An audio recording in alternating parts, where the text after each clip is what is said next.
Welcome, foolish mortals, to Rat Mora X. रात के ठीक 1:13 बजे निमाड़ के उस छोटे से गांव कुंडी खेड़ा में अचानक ढोल की आवाज गूंज उठी। धाम धाम धाम। लेकिन अजीब बात ये थी, गांव में तो गैंगा उत्सव दोपहर में खत्म हो चुका था। फिर ये ढोल कौन बजा रहा था?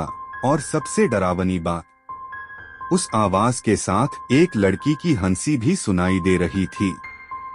मेरा नाम अंशुल है और ये घटना पिछले साल की है, जब मैं अपने दोस्त राघव के गांव कुंडी खेड़ा गया था। निमाड़ का गैंगा उत्सव बहुत प्रसिद्ध है, रंग, संगीत, पूजा और परंपरा। लेकिन राघव ने एक बात पहले ही कह दी थी, रात के बाद बाहर मत निकलना, खासकर गैंगा वाली रात। मैं हंस पड़ा।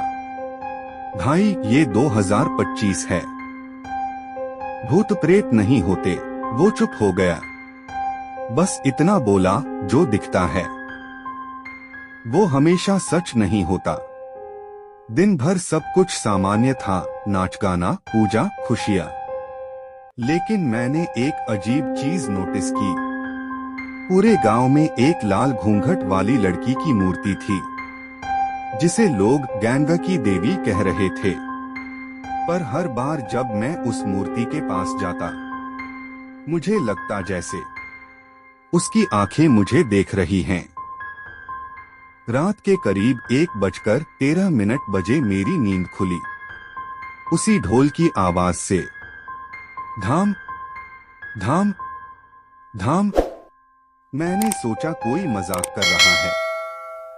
बाहर झांका, पूरा गांव अंधेरे में डूबा हुआ था। लेकिन दूर नदी के किनारे हल्की लाल रोशनी चमक रही थी और वहां कुछ लोग नाच रहे थे। मैंने धीरे से दरवाजा खोला और बाहर निकल गया। जैसे ही मैं नदी के पास पहुंचा, मेरे कदम रुक गए। वो लोग गांव वाले ही थे, लेकिन उनके चेहरे पूरी तरह भावहीन थे, जैसे किसी ने उनकी आत्मा निकाल ली हो। और बीच में एक लड़की खड़ी थी, लाल घूंघट में। अचानक ढोल रुक गया। सभी लोग एक साथ मेरी तरफ मुड़े और तभी वो लड़की धीरे धीरे मेरी तरफ बढ़ने लगी। मेरी सांसें तेज हो गईं। मैंने पीछे हटना चाहा, लेकिन मेरे पैर जैसे जमीन में धंस गए थे। वो मेरे बिल्कुल सामने आकर रुक गई। धीरे धीरे उसने अपना घूंघट उठाया और जो मैंने देखा, उससे मेरी रूह कांप गई।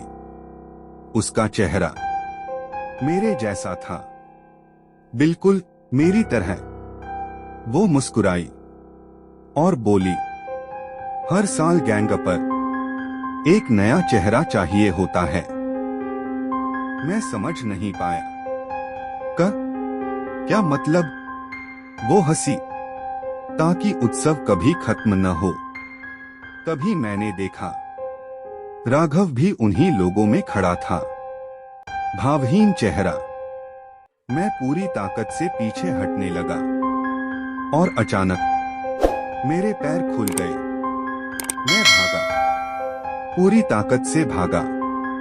पीछे से वही ढोल, धाम धाम धाम। और वो आवाज, भागोगे कहाँ? तुम तो पहले ही चुने जा चुके हो। मैं किसी तरह घर पहुंचा, दरवाजा बंद किया। सुबह तक कांपता रहा। जब सुबह हुई, मैंने राघव को ढूंढा, लेकिन गांव वालों ने कहा, राघव तो 3 साल पहले गैंगा की रात गायब हो गया था। मैं घबरा गया। मैंने कहा, नहीं, वो तो मेरे साथ था। कल रात सबने मुझे अजीब नजरों से देखा।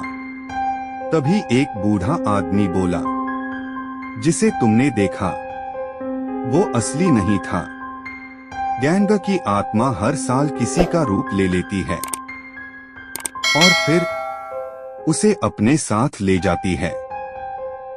मैंने तुरंत गांव छोड़ने का फैसला किया। बस में बैठा, खिड़की से बाहर देखा, सब कुछ ठीक लग रहा था। लेकिन तभी मेरी नजर सामने लगे छोटे से आईने पर पड़ी और मेरी सांस रुक गई। आईने में मेरा चेहरा नहीं था। वहां वही लाल घूंघट वाली लड़की खड़ी थी और वो धीरे धीरे मुस्कुरा रही थी। अगर गैंगा हर साल एक नया चेहरा लेती है तो इस बार वो चेहरा मेरा था या मैं अभी भी जिंदा